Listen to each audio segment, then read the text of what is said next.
างทีมีใครเก่งกว่ากันไหมงมอุบาสิกาเรานั่งสมาธิเนี่ยมีใครเก่งไหมไม่มีสักคน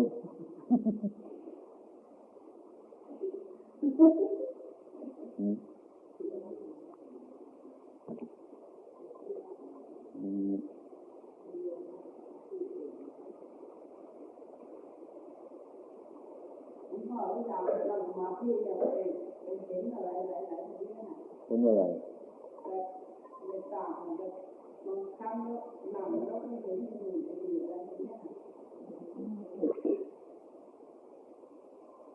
เห็นไม่สั่งมันไปละไม่ว่าใครไม่เห็นไม่ย้ายใจใส่มันเกิดมันจะตามมันเกิดย้ายใจใส่ในสิ่งนั้น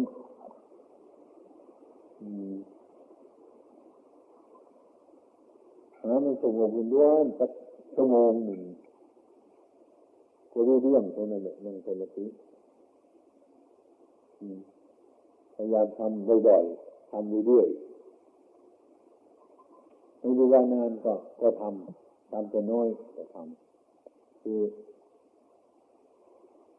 ถ้าเราทำจิตมันสงบนิดเดียวมันมีกำลังหลายการปวดการเหน็บมันก็หายไปถ้ามันชำนาญยมผู้ชายมีไหมบางที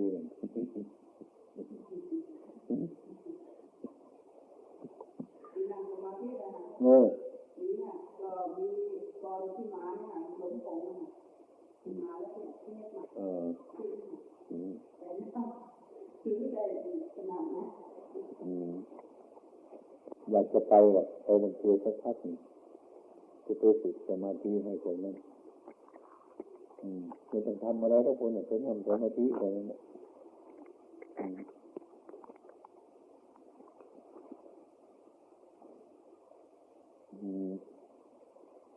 มันไปวัดกัน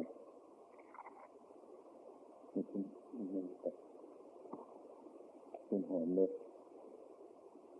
บอกอะไร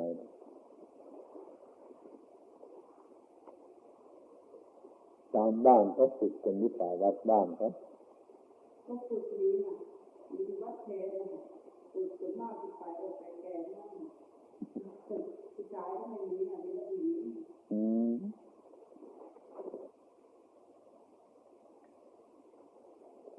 อยู่บ้านเคยนั่งเหมือนอยู่บ้านเนี่ยต้องฝึกเนี่ย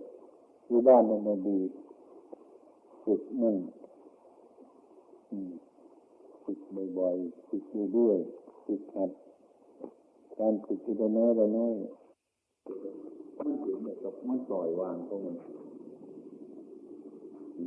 ที่ไม่มีจิตอันโศกเศร้าเป็นจิตที่สะอาดคืออยู่โดยความรู้ตามเป็นจริงอย่างนั้นก็ไม่เห็นมาปะปนมันถึงว่าเนี่ยจะลืมตาอยู่เรื่องสงบก็เพราะเรารู้มันอยู่เรื่องไม่รู้มันอยู่ทีนี้ถ้าเรารู้ตามความจริงเช่นนั้นแล้วก็เรียกว่าการปฏิบัติเนี่ยมันรวมอยู่ที่จิตใจของเราเนี่ยทั้งรวมละมันทั้งรวมอยู่เนี่ยแล้วก็การเพ่งพิจารณาเรื่องการภาวนาเราก็ไม่ต้องอะไรมากก็ได้จิตนี้มันไม่ทิ้งมันอย่างเราต้องการภาวนาทำสมาธิเราฝึกใหม่ๆแม้วันนี้ไม่ได้นั่งสมาธิวันนี้ไม่เรียนไปกงเสียใจเนี่ยมันเป็นก็อย่างนั้นเป็นก็อย่างนั้นอันนั้นกำลังของสมถะเป็นอย่างนั้นไอ้ความเป็นจริงว่าถ้าว่าเรามีปัญญาแล้วเมื่อไรที่ไม่ได้ภาวนานั้นไม่มีนี่บางคนเราเลยแม่ฉันปีนี้ป่วยกระทั่งปีเลยไม่ได้ทำเพียรเลยเนี่ยเสียดายเหลือเกินอันนี้คือแสดงอาการออกมาที่ของโง่ของเราในความจริงทำไมมันป่วยเฉพาะขันธ์ทั้งหลายแบบนี้เป็นขันธ์ทั้งหลายที่ท่านก็เห็นชัดเมื่อมันเป็นขนาดไหนก็ยิ่งเห็นชัดกว่านั้นมันถึงจะถูกอันนี้ก็เรียกว่าถ้าเราเป็นเช่นนั้นน่ะ เมื่อพบความทุกข์มาเราทำเพียรไม่ได้ภาวนาไม่ได้อย่างนั้นคนนั้นน่ะถ้าพบความสุขอารมณ์สุขมาก็ภาวนาไม่ได้เหมือนกันมันห้าลมในการในอารมณ์นั้นอันเดียวกันไม่ใช่อื่นไกลอันเดียวกันทั้งนั้นฉะนั้นต้องกำหนดว่าเมื่อไรที่เราไม่ภาวนาไม่มีเพราะว่าเรามีสติเป็นองค์สัมโพธิของเราอยู่แล้วองค์กัตถุเรามีอยู่พร้อมอยู่เสมออันนี้มีอยู่เสมอพร้อมอยู่เสมอเมื่อไรที่เราไม่ภาวนานั้นไม่มีการภาวนานั้นมันติดต่อมันเป็นวงกลมมันติดต่อสมัยก่อนคุณจะฟังธรรมท่านอาจารย์มันภาวนาต้องให้เป็นวงกลมให้เป็นวงกลมท่านก็พูดอย่างนั้นแหละคนไม่รู้เรื่องมันนะไอ้ความเป็นจริงมันเรื่องเป็นวงกลมก็คือมันติดต่อกันเสมออะไรมันติดต่อสติสัมปชัญญะของเรามันติดต่อเป็นวงกลมอย่างนี้ถ้ามันรู้อยู่อย่างนี้อะไรที่มันเกิดอารมณ์ขึ้นมันก็รู้จักอารมณ์ทุกอย่างทุกประการฉะนั้นเนี่ยจะรู้ว่ามันเป็นอย่างนั้นอะไรเกิดขึ้นมาไอ้ความดีใจเกิดขึ้นมาแต่อาการมันเป็นอย่างนั้นเสียใจเกิดขึ้นมาอาการมันเป็นอย่างนั้นมันก็มีเท่านั้นมันเป็นวงกลมแต่ถ้าพูดถึงส่วนยาวมันก็ยาวนะแต่ละพูดส่วนมันกลมมันติดต่อกันแล้วปัญญามันจะเกิดตรงไหนมันก็เกิดตรงที่มันกลมเนี่ยที่มันติดต่อกันเนี่ยอย่างล้อรถก็เหมือนกันมันกลมขนาดเท่านี้กันถ้ามันวิ่งมาอยู่มันยาวไปถึงแค่ไหนนี่มันมันก็อันเดียวกันมันออกจากอันกลมนี่เองมันยาวนี่ออกจากอันกลมนี่อันนี้จะไอ้ความหยุดอยู่อย่างนี้เป็นอย่างนี้ไอ้ตัวที่เกิดปัญญามันก็เป็นอย่างนั้นเหมือนกัน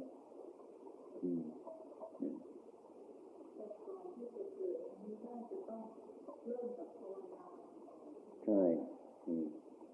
คือหมายความว่าจิตที่เราจะต้องการภาวนาเราทุกอย่างเราจะมองดูมนุษย์มองดูคนมองดูต้นไม้มองดูเครือเขาเถาวัลย์ทุกประการนั้นมันคล้ายๆมันมีเรื่องธรรมชาติมันสอนเราทั้งนั้นไม่มีเสียเมื่อถึงไอ้การพิจารณามันวิพากษ์วิจารณ์ของมันอยู่อย่างนั้นน่ะมันเป็นของมันอยู่เราจะนั่งเราจะนอนเราจะเป็นอะไรมันก็เป็นของมันอยู่อย่างนั้นไม่เป็นอย่างอื่นอาการพิจารณานั้นถ้าอาการพิจารณาจริงอยู่ในที่สงบอาการพิจารณาจริงๆเนี่ยเรานั่งสมาธิเข้าสงบปุ๊บเมื่อความสงบนั้นมันมีแล้วจิตมันจะถอนออกมาอยู่ระดับอารมณ์นี่แล้วมันจะเกิดภาวนาเกิดการพิจารณาอยู่ในที่มันสงบเหมือนไก่เหมือนไก่ที่เขาขังไว้ในกรงมันถึงแม้ว่ามันเดินอยู่ในเวลานั้นมันก็เดินในกรงของมันถึงแม้ว่ามันยืนมันก็ยืนในกรงของมันไม่เอาไปนอกกรงของมันเรื่องภาวนาเรานี่ก็เรื่องนั้นเราไม่ได้ปรุงแต่งมันตรงนั้นมันเป็นเองจนมันเมื่อจิตสงบมันน้อมเข้าไปตรงนั้นเมื่อถึงวาระก็ถอยมาอารมณ์ทั้งหลายมันพบจิตใจนี้ถ้าไม่มีอารมณ์ไม่มีเหตุปัญญาเกิดไม่ได้อย่างตัวสมาธิทำเราเนี่ยเมื่อเราทำถึงที่สุดมันก็ไม่สงบอยู่เฉยๆมันต้องถอนออกมาคือมันตรงนี้มันเรื่องมันอยู่ตรงนี้เราผ่านเรื่องมาถึงตรงนี้ก็หมดเรื่องหมดเรื่องในขณะนั้นไม่ใช่ละหมดกิเลสนะมันหมดเรื่องมันอยู่ตรงนี้มันผ่านเข้ามาด้วยกำลังมันมาถึงตรงนี้ไอ้ตรงนี้มันหมดเรื่องมันมีความสุขมีความสงบเฉยๆพอถึงขณะหนึ่งไอ้จิตอันนี้เนี่ยมันจะย้อนออกมาตรงนี้ครบเรื่องเลยตรงนี้เป็นตรงที่ให้เกิดวิปัสสนามันมีเรื่องใช่ไปที่เหตุไม่ใช่ตรงนี้ที่มันมานี่มันอยู่เฉยๆแล้วนี่เป็นที่อบรมบ่มเฉยๆตรงนี้ไม่มีปัญญาบ่มเฉยๆบ่มแล้วก็มันสะท้อนตรงมันออกไปมันตรงนี้คือมันจะออกไปมันจะเข้ามา ไอ้ที่เราจะทำมันไม่ต้องทำให้มันเป็นอย่างนั้นมันจะเป็นเองของมันอย่างนั้นอันนี้ไม่ใช่เราทำหมดนะมันจะเป็นอย่างนี้ออกไปจะมีเข้ามาออกไปเข้ามาเข้าไปจะมีออกมาอันนี้ไม่มีเหนื่อยในการเป็นหมดเหนื่อยแล้วถ้ามันเป็นอย่างนั้นนี่เข้ามาตรงนี้เราจะออกมาบ่มแล้วจะออกไปฟอกพอถึงคนเราจะกลับเข้ามาบ่มตรงนี้ถึงออกไปฟอกมันจะเป็นอย่างนี้ที่เรียกว่าอะไร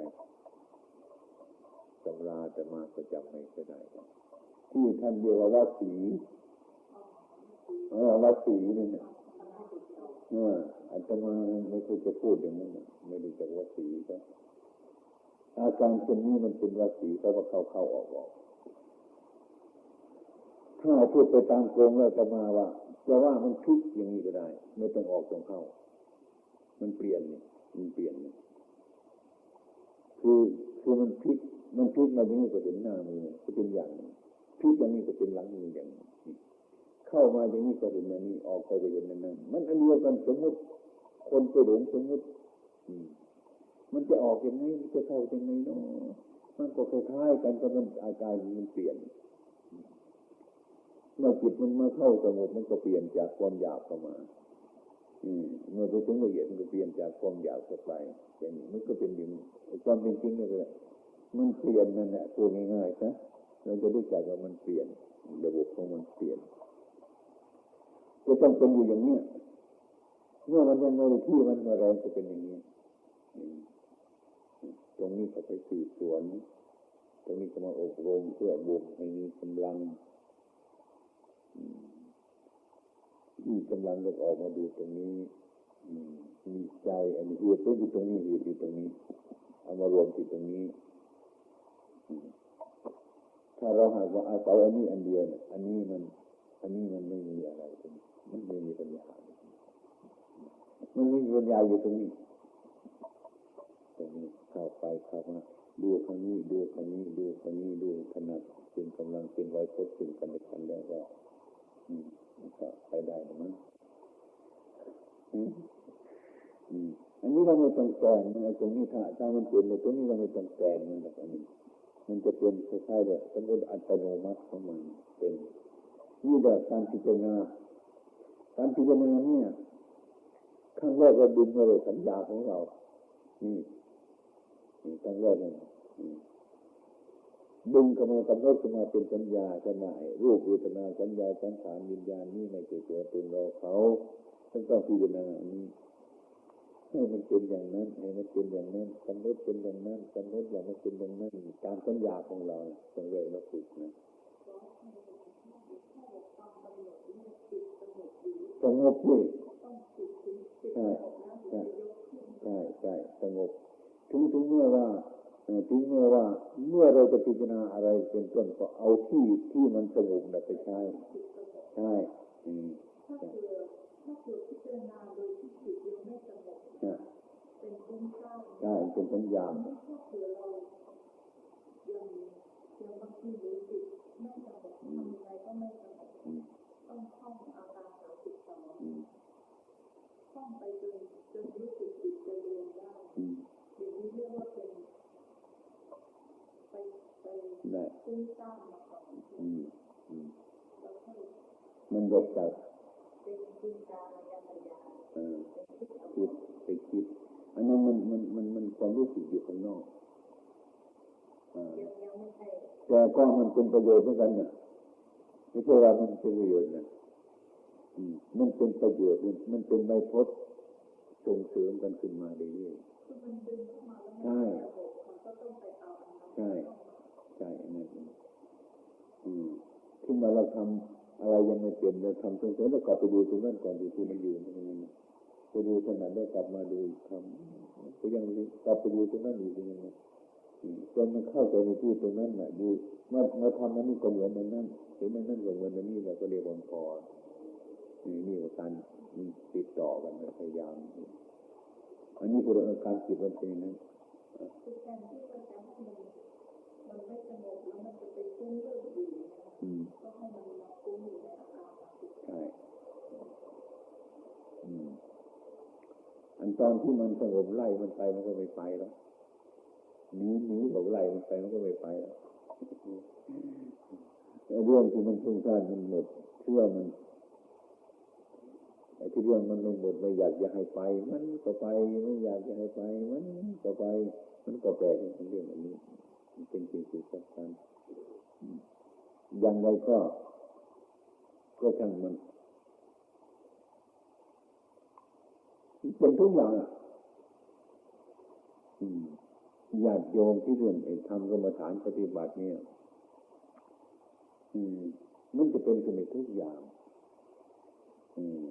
มันจะน้อยใจมันจะดีใจมันจะเสียใจมันจะรักมันจะเกลียดมันจะอะไรก็ช่างมันทุกอย่างให้มันเดินขึ้นเดินล่องจนถึงที่สุดนะขึ้นข้างบนมันสุดที่สุดทั้งนั้นลงมาข้างล่างมันสุดที่นี่ซะตามเรื่องของมันอย่าไปห้ามมันเลยอย่าไปห้ามมันเหลืออยู่ไม่ได้ตรงนั้นไอ้ตรงที่มันมีอยู่นั่นตรงต้องภาวนาหมดทุกอย่างแต่ครั้งแรกก็กลัวมัน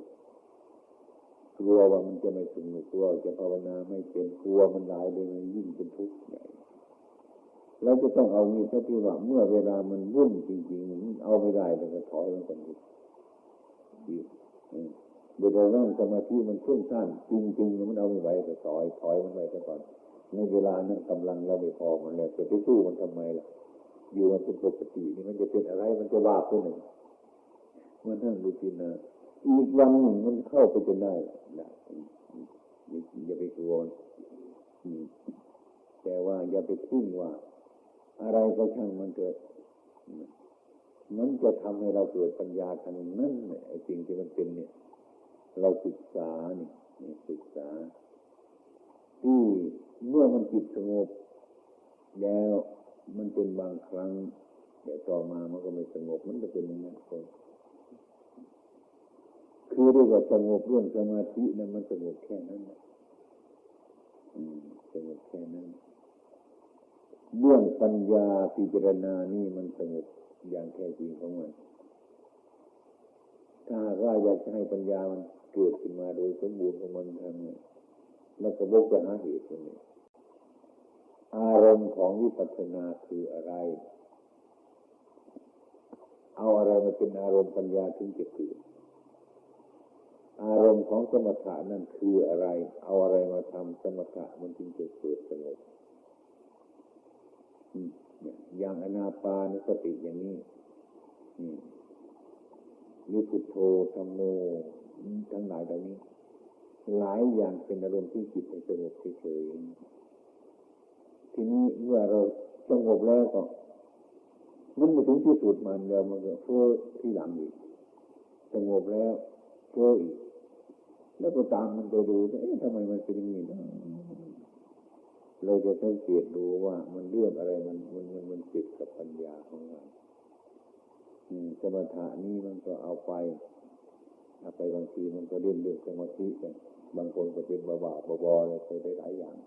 เดี๋ยวดูเห็นโน่นเห็นนี่ไปสารพัดอย่างแต่มันเห็นด้วยอันนั้นไม่เห็นด้วยปัญญาจะหากว่าไอ้ปัญญาที่จะทนน่ะทนเนาะปัญญานี่ถ้าพูดยาวแต่ว่าเรื่อง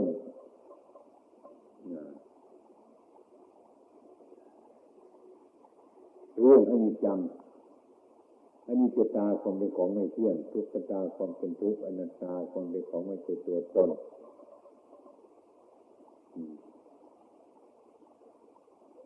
ถ้าไปสุดท้ายที่สุดแล้วเราต้องย้อนมาอยู่ตรงนี้ตรงที่ว่ามันไม่เที่ยงพิจารณาเรื่องมันไม่เที่ยงเนี่ยวันนี้มันสงบนั่งสมาธิมันสงบตามความเป็นจริงออกมันรู้สึกสบายใจใช่ไหมดีใจใช่ไหมนี่มันติดไปอย่างนี้นี่พอมันรู้อันนั้นเป็นอารมณ์ขึ้นมาเรารู้จักให้ที่เรารู้จักกำหนดอันนี้เราจะทำให้เกิดปัญญาแล้วก็พิจารณาอันนี้มันไม่แน่เนาะเปลี่ยนมันไว้เนี่ยมันจะรู้จะนี่ก็ต่อไปพวกนี้นั่นมันวุ่นวายเยอะเกินเราจะไม่สบายใจเห็นไหมค ราะเมื่อวานนี้มันสงบวันนี้มันไม่สงบเลยวุ่นวายแล้วก็บอกเข้าไปอย่างนี้อันนี้มันก็ไม่แน่ตัวนี้สำคัญเราจำเลยนะตัวสำคัญมากที่สุดบางทีก็มันทำทุกวันมันสงบทุกวันแม่ก็ดีใจเบิกบานอย่างนี้ระวังนั่นน่ะระวังนะมันร้อนแล้วก็ไปในห้องจะแคบแล้วมันจะฆ่าแล้วมันกันอีกวันหนึ่งนั่งยังไงมันก็ไม่สงบอีกทั้งที่อะไรก็ไม่สงบแย่แล้วเรานะมันเสื่อมเพราะอะไรเนาะคิดวุ่นวายมันเตะให้เราคิดหลายๆฝันไปตัวอย่าวิ่งไปตามมันเลยอันนี้เราก็จะอันนี้ก็เป็นของไม่แน่เอาสองอย่างนี้นะจับตรงนี้นะแม่มันจะชอบแม่มันจะรักลูกรักหลานรักคู่รักคนรักใครก็จะมันชอบใจก็อุตส่าห์บอกว่าอันนี้มันไม่แน่ฉันรักจะให้มันรู้ตัวมันนั่นน่ะมันจะไปยึดจนเกินไปถ้ามันมีความเผลอมันเปลี่ยนอะไรอารมณ์ต่างๆจนเราเป็นทุกข์แล้วก็สิ่งหนึ่งของเราอันนี้มันไม่แน่ลองจับของไม่แน่สองอย่างพบของไม่แน่ตลอดสายทางเลยนะของไม่แน่นี่ก็เรียกว่าถ้าอันนั้นมันไม่แน่แต่เรียกว่าของนั้นมันจะหมดราคาแล้วอย่างนี้มันจะชวนจิตของเราให้อย่าไปหมายมั่นมันอย่าไปหมายมั่นมันเราสอนมันทุกเวลาเดี๋ยวมันก็เห็นว่าความพอใจเสียใจจะมาปุ๊บไอ้ความเป็นไม่แน่มันก็ขึ้นเลยไอ้สิ่งที่มันดีใจเกิดขึ้นมาเพื่อไอ้ตัวที่เรามันไม่แน่มันจะเกิดขึ้นมาพร้อมกันเลยอย่างเงี้ยนะนี่จะเป็นวิธีอย่างนี้อันนี้ปัญญาเราจะเกิดมันจะเกิดอันนี้มันไม่แน่อย่างนี้คือมันหายมันไม่แน่เราเรื่องมันหายไปแล้วอีก2 วันมันโผล่ขึ้นมาอีกมันคืนมาอีกไม่แน่อย่างนี้เองเนี่ยทั้งข้างนอกก็ดีทั้งข้างในก็ดีมันจะพบกับสิ่งที่มันไม่แน่ที่มันไม่แน่เราจะเอาอะไรกับมันล่ะของมันจริงไม่จังใจมันจริงมันจังไปเรื่องกับมันไหนเลยแล้วก็ดูด้วยปัญญาของมันไม่แน่นอนของไม่แน่นอนเมื่อเรื่องของมันไม่แน่นอนอย่างนั้นนะตัวนั่นคือสัจธรรมคือมันแน่แล้วเห็นไหมเนี่ยตัวนั้นคือมันแน่แล้วแน่ในสิ่งที่มันไม่แน่นั่นแหละคือมันจริงอันนี้จะตาความเป็นของไม่เที่ยงอะไรมันก็ไม่เที่ยงจริงอย่างนั้นอันนั้นแหละคือมันเที่ยงคือมันจะเป็นของมันอยู่อย่างนั้นมันจะกลับพวกมาแค่ที่เดิมของมันนั่นเองเหตุนี้ตัวนี้มันซ่อนกันอยู่อันนี้เป็นเหตุให้คนภาวนาสบายเลยนะรู้เรื่องถึงแม้มันจะมีอยู่กับท่านมันเถอะว่าบอกว่ามันไม่แน่เจอกันมันจะได้ล่ะเจอกันมันจะได้เจอมันว่าไปที่ไหนแล้วมันอยู่ตรงนั้นน่ะอันนี้จังของไม่เที่ยงถ้าเราไม่เห็นมันก็ไปทุกข์อันนั้นตายกับพวกสิ่งทั้งหลายมันไม่ใช่ตัวตนเราตัดแต่มันไม่แน่ทีนี้มันไม่แน่พอไม่แน่มันเลยก็วางมันพอเห็นว่ามันไม่แน่เรามีความรักมากมันไม่แน่หรอกมันจะวางมันมีความเกลียดมากที่สุดพอตัวที่นี่มันก็ไม่แน่ว่าจะวางไม่แน่นี่มันทำให้หมดราคาเลยให้วางแล้วหมดราคาแล้วก็วางเตือนใจของเราอันนี้เป็นสิ่งที่สำคัญมากเห็นลองดูก็ได้ที่นี่เมื่อเราเห็นสิ่งที่มันไม่เที่ยงปัญญามันก็เกิดนะปัญญาเกิดแล้วรู้เรื่องสิ่งทั้งหลายทำไมเกิดเมื่อวานนี้ก็เห็นมันเป็นอย่างนี้แล้ววันนี้ทำไมมันเป็นอย่างนี้วันต่อไปทำไมมันเป็นอย่างนั้นแล้วก็แสดงของมันอยู่อย่างนี้แล้วก็เกิดปัญญาเราเห็นชัดอันนี้ไปวุ่นวายกับมันเลยมันเป็นของอย่างนั้นตัววางของมันอยู่กับอารมณ์ที่สบายพระพุทธองค์ของเรานะท่านไปอยู่กับกิเลสทั้งหลายเหล่านี้เนี่ยแต่ท่านรู้จักมันก่อนที่ไม่รู้จักมันก็วุ่นวายเหมือนกันท่านก็อยู่กับมันไอ้กิเลสที่มันเศร้าหมองอย่างเดียวว่าอันเรื่องที่มันเศร้าหมองมันคือเหตุให้เราสาบเอาลองดูดิ มันเป็นเหตุให้เราสะอาดเพราะสิ่งที่สกปรกอะไรตรงนั้นเนี่ยไอ้ที่มันฟุ้งซ่านนั่นแหละถ้าเรารู้มันน่ะมันเป็นเหตุให้เราสงบนะมันไม่อยู่ไกลกันนะมันติดต่อกันอยู่เนี่ยอย่าไปข้ามมันไกลเลยถ้ามันเกิดตรงนี้อยู่ตรงนั้นให้ดูตรงนั้นเนี่ยอย่าไปดูที่อื่นอย่าไปกว้าที่อื่นในดูตรงนั้นแก้ตรงนั้นเห็นมันอยู่ตรงนั้นแต่คนเราชอบเผลอนะเผลอไม่รู้ว่ามันไปแก้ที่อื่นแล้วไม่ไปแก้ที่ต้นตอมันไปแก้ที่ปลายวันนู้นไปแก้ที่ปลายวันนู้นไม่ดูจากอารมณ์อันนี้เดี๋ยวว่าเราจะแก้ปัญหาได้ดีที่สุดตรงนี้แก้ปัญหาเฉพาะปัญหาที่มันเกิดมาเฉพาะภายในจิตของเรานั่นน่ะถ้าไม่จนปัญหานี่ปัญหาภายนอกมันไม่จนหรอกมันมีอยู่เสมอของมันแล้วถ้ามันมีอยู่เสมอของมันแล้วน่ะอารมณ์มากระทบอะไรมันจะแก้เมื่อนั้นเลยมันมีอยู่แล้วคือว่ามันจะไม่ไปคว้าเอาตรงนั้นตรงนี้มาอย่างนี้กันว่าขอไปแค่ถูกยาทั้งนั้นฉันเอาไว้ที่ไหนเอาไว้ที่โน่นที่นี่อันนี้มันไม่ยุ่งกันนะพ่อขอปุ๊บเอาให้เลยพ่อไปแค่มันติดมือทุกเวลาแหละอย่างนี้ไอ้ปัญหาที่มันเกิดมาปุ๊บอย่างนี้ก็เรียกว่า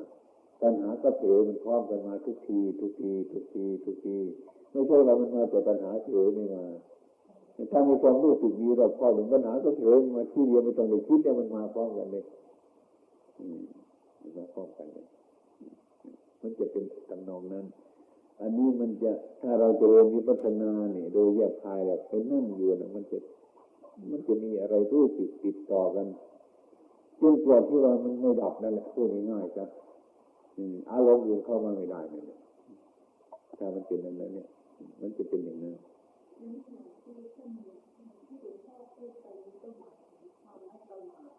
ใช่ใช่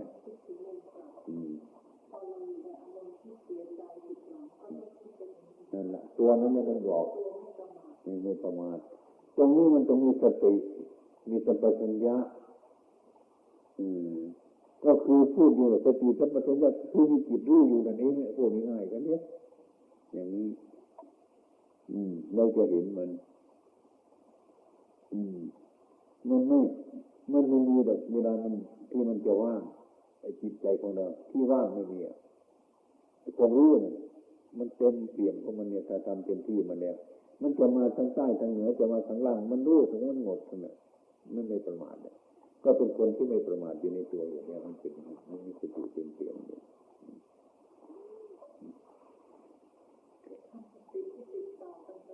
ใช่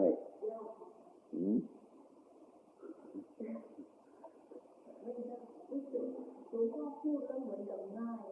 แต่ถ้าทำเองยากมาก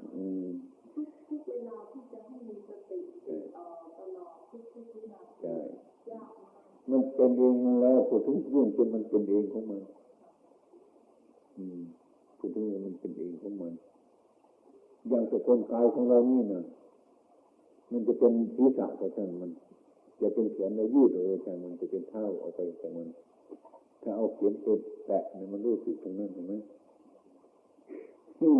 มันรวมรุ่นกันทั้งหมดเลยอันนี้ก็เหมือนกันนะถ้าเรามีสติอยู่มันเป็นอยู่อย่างนั้นทางพัดทางตาทางหูทางจมูกทางลิ้นทางกายทางจิตมันรวมกันหมดเป็นก้อนเดียวเป็นก้อนเดียวกันแล้วมันก็ยากทำไมมันก็ไม่ยากก็เพราะว่ามันยากมันก็ยากนั่นแหละคือมันยากเฉพาะที่เรายังไม่เป็นเห็นไหมอะไรที่เรายังไม่รู้มันก็ยากอะไรที่เราเป็นแล้วรู้แล้วอันนั้นมันก็ง่ายก็เป็นเรื่องธรรมดาอยู่แล้วอย่างนี้มันต้องฝึกเอาจากการฝึกละมันฝึกมันมีอุบายฝึกก็เช่นอย่างเราเป็นเด็กเราเรียนหนังสือมันง่ายเลยมันยากนะไม่รู้ว่าอะไรมันเป็นอะไรเลยไอ้ครูดูไปจับไปที่ไปโน่นไปนี่ไม่รู้กี่ปีกี่ชาติทำไปเมื่อมันเข้าใจในอันนั้นแหละนะมันก็รู้มันเองมันง่ายขึ้นง่าย แต่ว่ามันไม่เหลือวิสัยหรอกมันเหลือวิสัยของมนุษย์ทำสิ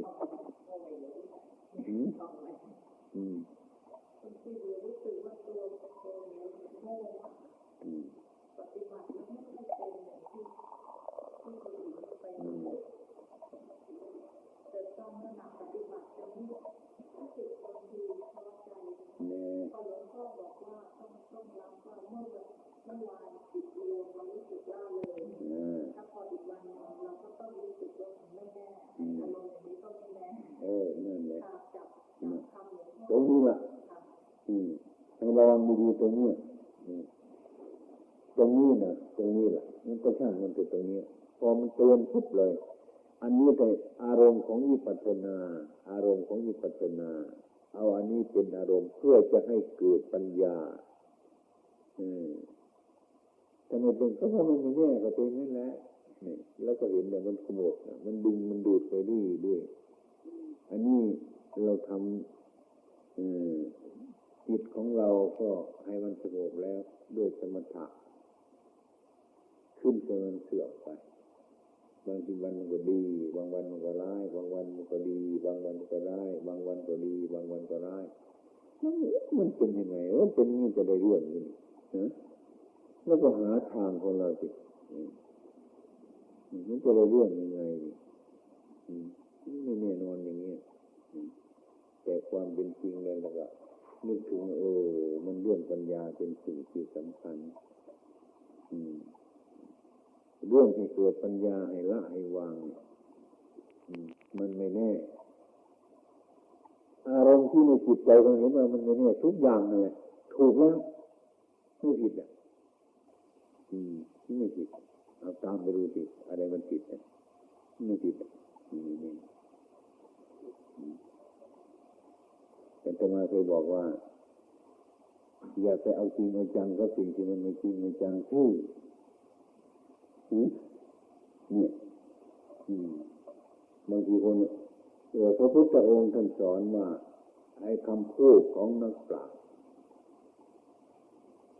ต้องไม่ขาดจากอนิจจังคำพูดของปุถุชนเราปราศจากอนิจจังเช่นว่าพรุ่งนี้ผมจะไปกรุงเทพไปแน่นอนไม่เกินที่จะไปแน่อะไรแน่เลยอันนี้มันไม่ใช่คำพูดของนักปราชญ์เรารู้ไหมว่าแต่วันนี้ไปถึงพรุ่งนี้มันมีอะไรบ้างในระหว่างนี้มันเพียงแต่ว่าเราจะคิดว่าจะไปกรุงเทพเท่านั้นหรือเราจะคิดว่าจะไปนั่นเท่านั้นระยะนี้มาเนี่ยเป็นสภาวะที่เราคิดเราเฉยๆเรายังไม่ผ่านมันไปใช่ไหมถ้ายังไม่ถึงตรงนี้ตอนขึ้นมามันปวดท้องหนักจนเราไม่เจ็บท้องอะไรไปไหนมันก็ไปไม่ได้เลยเกิดกันเลยมันมีอย่างนี้ที่เรื่องไม่แน่เนี่ยมันมีคุณค่าหลายเลยเกิดให้จับไว้เรียกทุกเกิดมาเนี่ยมันจะช่วยระบายปัญญาช่วยระบายพยายามทำปัญญามันจะเพิ่มขึ้นมาเรื่อยๆเป็นคนที่วางปล่อยอารมณ์ที่ชอบใจเมื่อเกิดมันมากระทบประเด็นว่ามันไม่แน่นี่ทุกอารมณ์เลยอันนี้จะเป็นสุขเกิดขึ้นมาแล้วก็แม้มันสุขใจไม่แน่ปราบมันไว้จะเป็นทุกข์เกิดขึ้นมาในใจที่นี่มันก็ไม่แน่มันสับเปลี่ยนไปเองมันจะถูกทุกอย่างอันที่มาที่บอกว่าตัวอย่างที่เราป่วยเราเข้าโรงพยาบาลนี่เราจะต้องตั้งใจให้มันถูกตั้งใจมันถูกว่าหายก็เอาไม่หายก็เอาโอ้ตอนนั้นเนี่ยเนาะจะไปทำอะไรได้นะเราต้องพยายามฝืนทีละน้อยไปทุกวันมีการให้ทานการสมาทานศีลการพิจารณาธรรมะเนี่ยให้พยายามทำเรื่อยๆไอ้คนที่ทำวันเดียวเนี่ยตอนปลายไปทำวันเดียวไม่ได้ทำจะทำไงเป็นนิสัยไปด้วยเป็นปัจจัยไปด้วยในเวลานั้นดี ต้องทำสติให้มากอันนี้อย่าไปคิดว่าฉันทำงานฉันไม่ได้ภาวนาเลยอย่าไปคิดเช่นนั้นสิอย่าไปคิดเช่นนั้นอาจารย์มาเคยบอกให้ลูกศิษย์เขาว่าฉันไม่มีโอกาสว่างไม่ใช่หรอกมั้งไม่มีโอกาสว่างทำไมทำงานค้าขายเมื่อคนยังทำงานอยู่ยังค้าขายอยู่มีเวลาหายใจไหม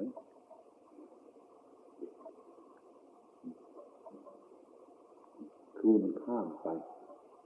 นี่ว่าจะทำแต่อันนั้นจริงๆนะอันนั้นมันคิดผิดไปดิอันนั้นมันคิดผิดไปในความเป็นจริงจับโน่นจับนี่ทำโน่นทำนี่ท่านก็มีสติอยู่ทุกขั้นทุกเวลาอันนี้เรื่องการภาวนาทั้งนั้นน่ะลองดูก็ได้ไอ้คนที่เป็นก่อนไอ้คนที่มาทำงานจะทำวันตอนเย็นเคยทำนั่งแต่วันจริงเป็นนั่งน่ะไปไม่ไหวไปไม่ไหวอารมณ์มันมากหลายเราแก้ปัจจุบันนี้ที่ไปก่อนอะไรควรทำได้เราก็ทำไปซะอะไรทำสักครึ่งหนึ่งแล้วก็ให้เรารู้ตัวของเราอยู่ถึงในวันนี้เราทำผิดอยู่ก็ยังรู้ว่าอันนี้มันผิดไว้แต่เราทำอยู่แต่ว่ามันผิดจริงก็ให้เรารู้มันไว้อย่าไปทิ้งมันนะอย่าไปทิ้งมันรู้ว่าเราทำผิดอยู่เราก็รู้ความผิดอยู่รู้ว่าทำผิดอยู่ก็รู้สึกอยู่นั่นแต่มันเป็นปราดครึ่งนั่นนะอย่าไปทิ้งมันเลยถึงข่าวมันมีเวลามันมีโอกาสมันจะทำของมัน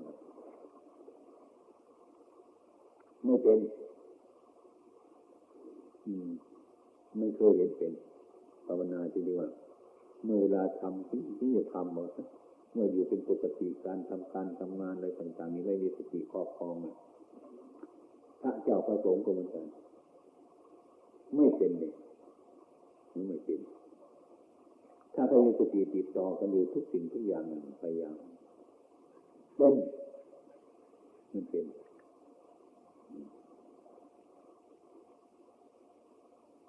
พ่อเขาอยากคนที่เราใกล้จะสิ้นลมเขาจะทำสติยังไง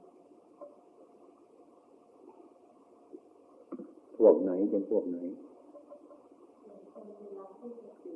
มันคนหลายคนนะถ้าคนที่เคยขาดสติมาแล้วจะรับยอมรับความเจ็บปวดนั้นเหรอคือหากว่ามันถึงที่มันจริงๆด้วยไอ้ความเจ็บปวดไม่จะมีหมดมันไม่รับหมดคุณบางคนหนึ่งที่ว่าเราไปร้องตะโกนไหนรับได้ยินเสียงไอ้คนนั้นรับรู้อยู่แต่มันแสดงอาการมือไม่ได้อันนั้นมันรู้อยู่เอาพอสมควรนะในเวลานั้นเนี่ยไอ้เวทนาของเราเนี่ยมันไม่ตามจนตลอดกายหรอกนี่เหมือนกันแต่ว่าเรารู้จักอาการคนภาวนาเวทนาทุกเวทนานี่มันตามไปถึงครึ่งมันจะว่างตรงนั้นตรงนี้นิสัยรู้แจ้งตัวนี้ละเอียดความละเอียดนั่นให้กำลังใจซะเราจะพูดให้กำลังใจซะส่งให้กำลังใจซะหันกลับเข้ามานะมันสูงนิดเดียวก็บอกให้กลับได้คนที่เคยทำไอ้คนที่ไม่เคยทำมันไม่รู้เรื่องเลย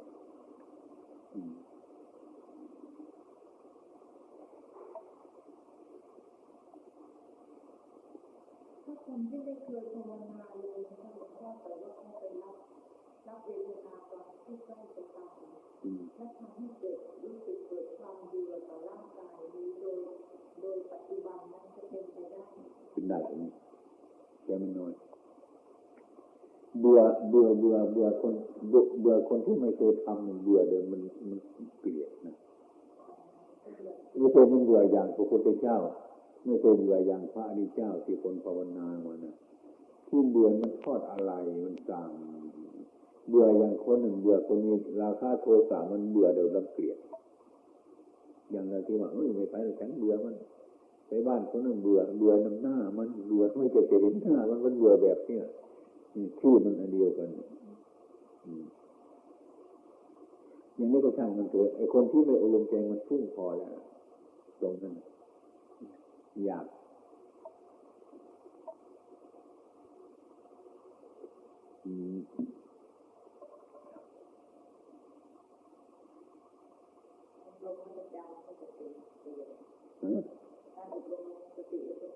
ใช่เป็นคุณแม่จะเวทนาอะไรใช่เวทนาทำไมหนึ่งเวทนานี่ท่านจะเห็นว่าสักว่าเวทนาท่านที่ว่าสักว่าเวทนาท่านก็เห็นเวทนานั่นแหละท่านจึงว่าสักว่าเวทนาไม่ใช่เวทนามันไม่มีเวทนานี่ก็สักว่าเวทนามันเวทนาอยู่ก็เห็นมันเป็นสักว่าเวทนาเท่านั้นไม่ใช่สัตว์ไม่ใช่บุคคลตัวตนเราเขาสักว่าเป็นเวทนาสักว่า กายสักว่าเวทนาสักว่าสัญญาสักว่าสังขารสักว่าวิญญาณไอ้ความจริงมันมีแต่เป็นมีแต่เพียงว่าสักว่าอันนี้ต้องเป็นกำหนดให้คืออะไรเราปล่อยสักว่ามันก็เข้าไปดูอนิจจังเหมือนกันนั่นแหละบังคับให้เราปล่อยให้เราเห็น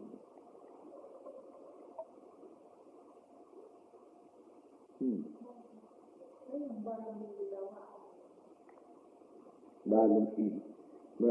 รมีนี่แปลว่าคุณธรรมมันยอดยิ่งแต่ละบุคคลที่ได้สร้างมาสร้างสมบูรณ์ลงมาทานะบารมีทานะอุปบารมีทานะปรมัตถบารมีเป็นศีลบารมีศีลอุปบารมีศีลปรมัตถบารมีการทานขั้นสองอุปบารมีเข้าคิดเข้าไปคนนั้นปรมัตถบารมีเป็นต้นขั้นที่สามนี่เป็นบารมีที่สุดของการทานมีสามด้วยอำนาจของจิตใจของเราบารมีแต่แปลว่าคุณธรรมมันยอดยิ่งแต่ว่าคนจะไม่มีโอกาสได้คุณธรรมจากพระอริยะพระอริยะก็มาจากคนแล้วพระอริยะก็มาจากปุถุชนนี่แหละปุถุชนที่ปฏิบัติไปได้เร็วที่ปฏิบัติไม่เห็นผลคืออย่างนี้ปฏิบัติแล้วไม่เห็นผลเรารู้สึกเราไม่มีบารมีแล้วยิ่งไปทำยิ่งไปคิดให้มันไม่ให้มันมีบารมีเลย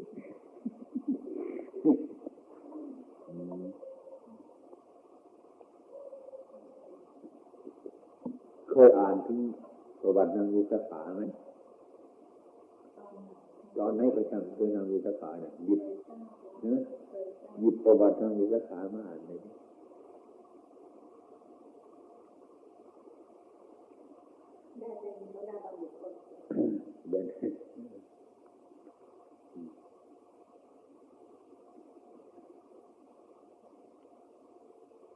นางวิสาขานี่เป็นพระโสดาบันที่ไม่กำหนดภพชาติเลยนะยังจิตอารมณ์ยังสนุกสนานยังอยู่นะใจจิตเป็นกุศลจิตเป็นกุศลหลาย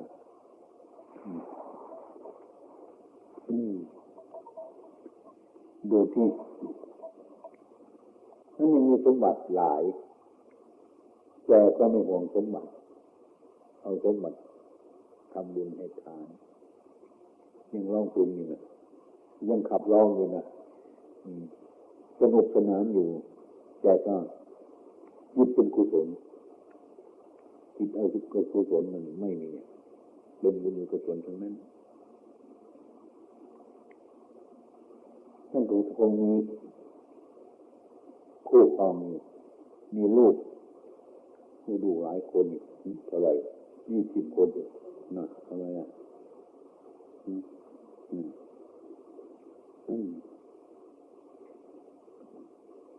บารมีที่สร้างสมเลยต้องเข้าใจว่าสร้างมามันไม่ผลไม่เห็นผล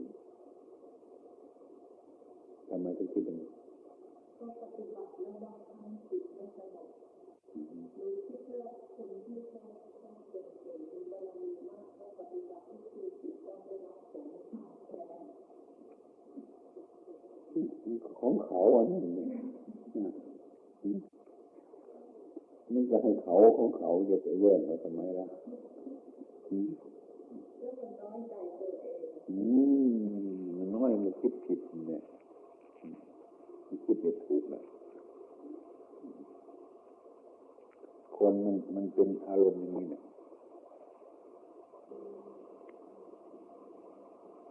เรื่องเราพยายามแก้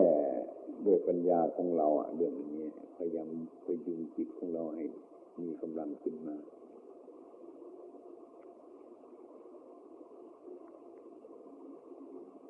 ก็มองดูพวกกิเลสนี่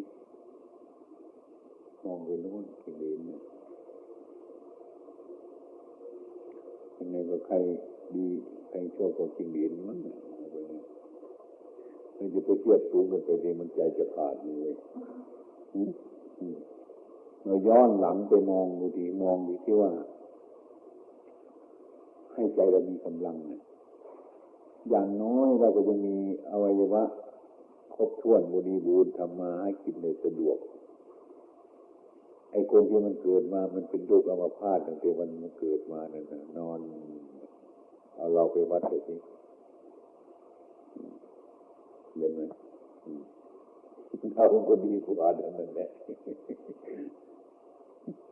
เราไปวัดคนที่สูงกว่าเราเนี่ยเราก็น้อยจนตายเรื่อยไปละล้มเรื่อยไปละเราจะไปคิดอย่างนั้นดีอย่างนั้น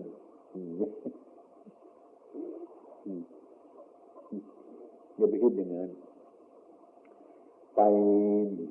เราภาวนาทำไปเลยเรามองดูคนที่มันต่ำกว่าเราใจเราจะมีกำลังขึ้นเมื่อไปมองนู่นปลายนี่หัวแถวเลยเราก็น้อยเท่านั้นมันจะไปไหวไปคิดอย่างนั้นนี่คือไม่รู้จักไม่ให้กำลังใจของเจ้าของคนหนึ่งมันทำไมบอกว่าเกิดมามันเป็นโรคเลื่อน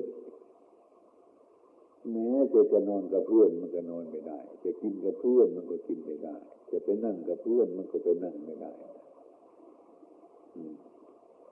ไอ้ความปรารถนาของมันก็ไม่ปรารถนาเอาอะไรมากแม้ฉันเกิดมาให้มันอยู่กับเพื่อนได้ก็เอาแล้วไม่ต้องเอามากหรอกเนาะให้อยู่กับเพื่อนได้ให้กินกับเพื่อนได้นอนกับเพื่อนได้แต่นั้นเพื่อนไม่ต้องเกลียดเท่าก็พอแล้วเนี่ยเท่านั้นก็พอแล้วไอ้คนนั้นแต่คนที่ไม่เป็นโรคเลื่อนมันไม่ปรารถนาอย่างนั้นมันเอาสูงไปเรื่อยๆเมื่อต้องวัดจะหาต่ำวัดรู้จักไอ้คนที่ไม่เป็นโรคเลื่อนคนที่มีอวัยวะสมบูรณ์บริบูรณ์มันไม่คิดอย่างนั้นอีกคิดไปสูงกว่านั้นอีกทะเยอทะยานอยากได้สูงยิ่งขึ้นไปกว่านั้น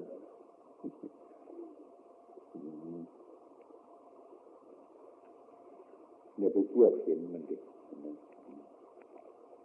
ไม่แค่ไหนก็แค่นั้นนะแค่นั้นแหละตายก่อนแล้วก็ไม่ได้อะไรเนี่ยแล้วชาติหน้าก็ต้องกลับมาอีกแล้วรู้สึกว่ามันกลัว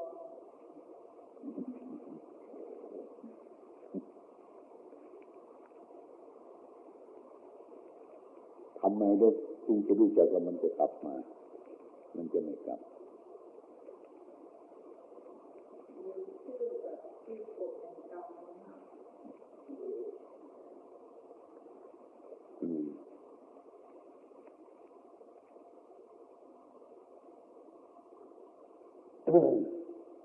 คนที่คิดอย่างนี้จะมีกี่คนคนที่ไม่เคยคิดนี้มีกี่คนไหม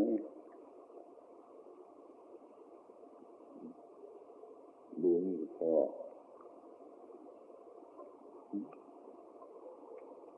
อันนี้เราหาทางออกแล้วถ้าหากเราลงมันจะในรูปโลงนะมันจะมีแต่ความที่มันจะดันออกเท่านั้นแหละมันมีใครเอาเข็มไปแย่มันก็ฟีดออกเท่านั้นเลยมันมีที่จะไปบนหน้าอยู่แล้ว เป็นทุกข์แล้วล่ะเกิดมาเป็นมนุษย์นี่ทุกข์ไหมทุกข์อะไร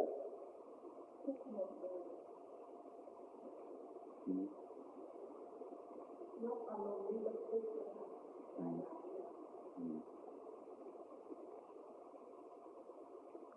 ชาติทุกข์เวลาที่ทุกข์มรณะทุกข์มันทุกข์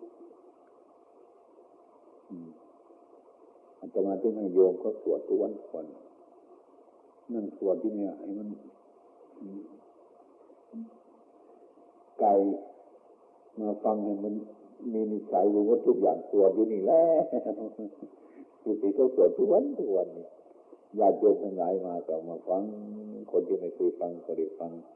บางคนมีนิสัยนะถ้าได้ฟังสวดจะมีบางคนเนี่ยกลับเข้ามานะเร็วดีเหมือนกันเอาไปพิจารณาหนูก็ได้แต่หลวงพ่อเมื่อปีที่แล้วที่มา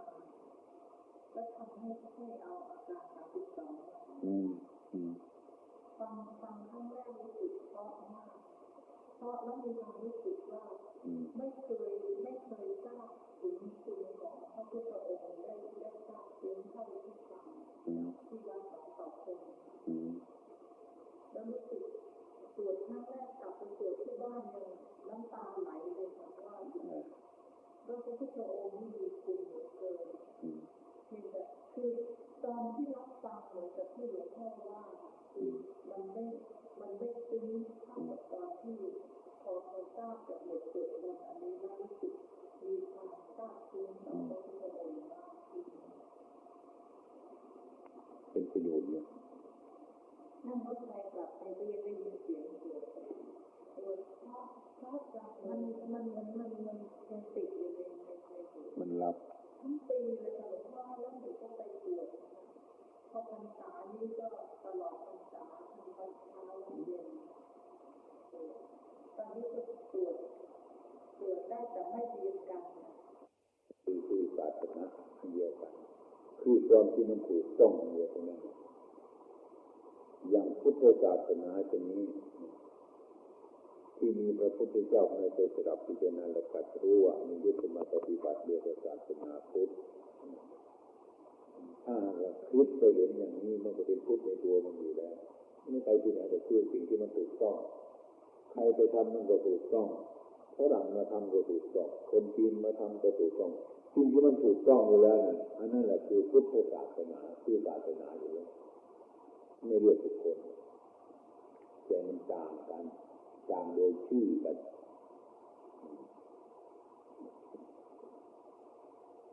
ดีก็ดีใจกันเป็นถ้าคิดไปถึงที่สุดมันไม่ลุ่มหลงมันก็ต้องไปอย่างนี้คนก็ไปในทางที่ถูกต้องก็เป็นในความเป็นจริงก็มันก็ไม่มีอะไร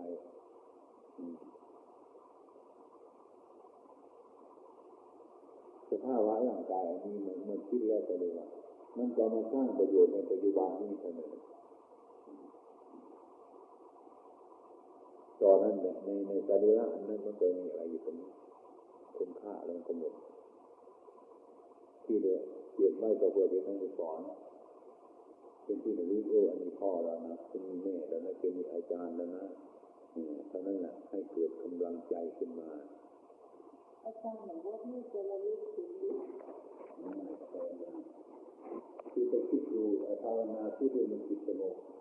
ให้มันสงบแล้วแต่ถ้าคิดเนี่ยมันจะใช่เรื่องมันสงบการภาวนานี่คือเราทำความสงบแล้วจิตต้องรู้สึกขึ้นมาโดยการพิจารณาถ้าว่าเดียวกันปฏิบัติการปฏิบัติมันเป็นสิ่งที่สำคัญที่สุดในปฏิบัติมันจะรู้เองมันจะเห็นเองมันจะชัดไปโดยตรงเองถ้าเรียนรู้เฉยๆคิดมาเฉยๆมันไม่เข้าใจเรื่องทำอย่างสมาธิคนเนี่ยสมาธิมีที่แล้วไม่ได้ทำแล้วก็มีแต่ว่ามันเป็นอย่างไรขนาดไหนอะไรมันไม่ได้เป็นอย่าง